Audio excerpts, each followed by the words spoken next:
Chapter 16. In the 17th year of Pekah the son of Remaliah, Ahaz the son of Jotham king of Judah began to reign. He was 20 years old when he began to reign, and he reigned 16 years in Jerusalem.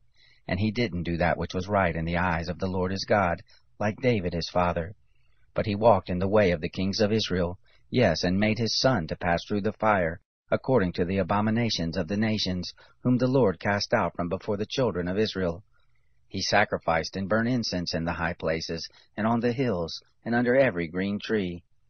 Then Rezin king of Syria, and Pekah son of Remaliah king of Israel, came up to Jerusalem to make war, and they besieged Ahaz, but could not overcome him. At that time Rezin king of Syria recovered Elath to Syria, and drove the Jews from Elath, and the Syrians came to Elath and lived there to this day. So Ahaz sent messengers to Tiglath-Pileser king of Assyria, saying, I am your servant and your son. Come up and save me out of the hand of the king of Syria, and out of the hand of the king of Israel, who rise up against me. Ahaz took the silver and gold that were found in the house of the Lord, and in the treasures of the king's house, and sent it for a present to the king of Assyria. The king of Assyria listened to him, and the king of Assyria went up against Damascus, and took it, and carried the people of it captive to Kir, and killed Rezin. King Ahaz went to Damascus to meet Tiglath-Pileser king of Assyria, and saw the altar that was at Damascus. And King Ahaz sent to Arijah the priest the manner of the altar and the pattern of it, according to all the workmanship of it. Arijah the priest built an altar, according to all that King Ahaz had sent from Damascus.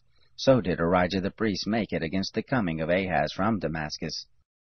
When the king had come from Damascus, the king saw the altar, and the king drew near to the altar and made offerings on it. He burnt his burnt offering and his meal offering, and poured his drink offering, and sprinkled the blood of his peace offerings on the altar. The brazen altar which was before the Lord he brought from the forefront of the house from between his altar and the house of the Lord, and put it on the north side of his altar.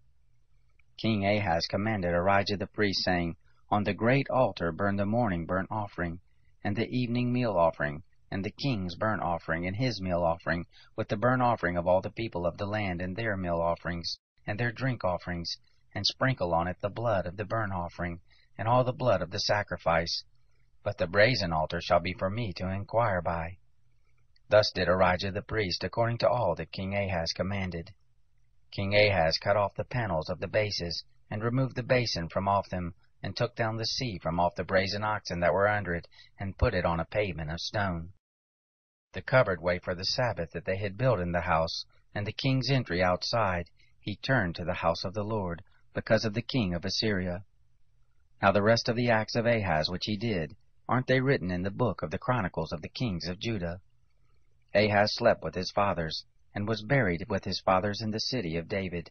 Then Hezekiah his son reigned in his place.